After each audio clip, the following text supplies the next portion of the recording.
మన ఇండియా నుంచి highest paid actor గురించి మాట్లాడుకుందాం. అంటే ఎక్కువ రెమ్యునరేషన్ తీసుకునే యాక్టర్స్.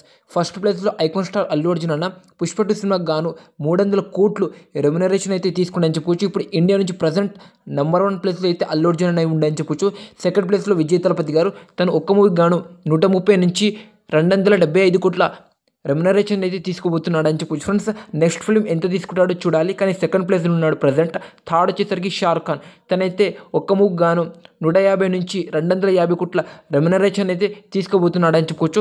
ఫోర్త్ వచ్చేసరికి మన రజనీకాంత్ గారు. తనైతే ఒక్క ఫిల్మ్ గాను 125 నుంచి 170 కోట్ల రెమ్యునరేషన్ అయితే తీసుకోబోతున్నాడు అని చెప్పొచ్చు. ప్రజెంట్ తనే ఫోర్త్ ప్లేస్ ఉన్నాడు. ఫిఫ్త్ ప్లేస్లో వచ్చేసరికి మన ప్రభాస్ అన్న ఒక్క మూవీకి గాను 100 నుంచి 200 కోట్ల రెమ్యునరేషన్ అయితే తీసుకోబోతున్నాడు అని చెప్పొచ్చు. ఫ్రెండ్స్ ఇది మన ఇండియా నుంచి టాప్ 5 హైయెస్ట్ పేడ్ యాక్టర్స్.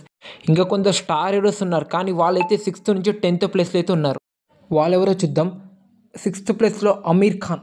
తను ఒక్క సినిమాకి గాను 100 నుంచి 275 కోట్ల రెమ్యునరేషన్ అయితే తీసుకుంటాడని చెప్పొచ్చు.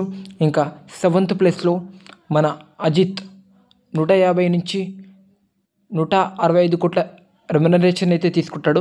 దాని తర్వాత 8th ప్లేస్లో సల్మాన్ ఖాన్. తను ఒక్క సినిమాకి గాను 100 నుంచి 150 కోట్ల రెమ్యునరేషన్ అయితే తీసుకుంటాడు. దాని తర్వాత 9th ప్లేస్లో కమల్ హాసన్.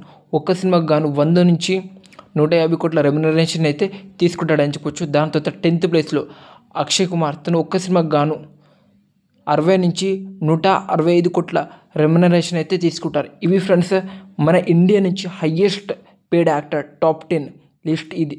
వీరిలో మీకు బాగా ఇష్టమైన హీరో ఎవరు కామెంట్ చేయండి ఫ్రెండ్స్. ఈ వీడియో మీకు నచ్చి ఉంటే లైక్ ఇంకా సబ్స్క్రైబ్ చేసుకోండి.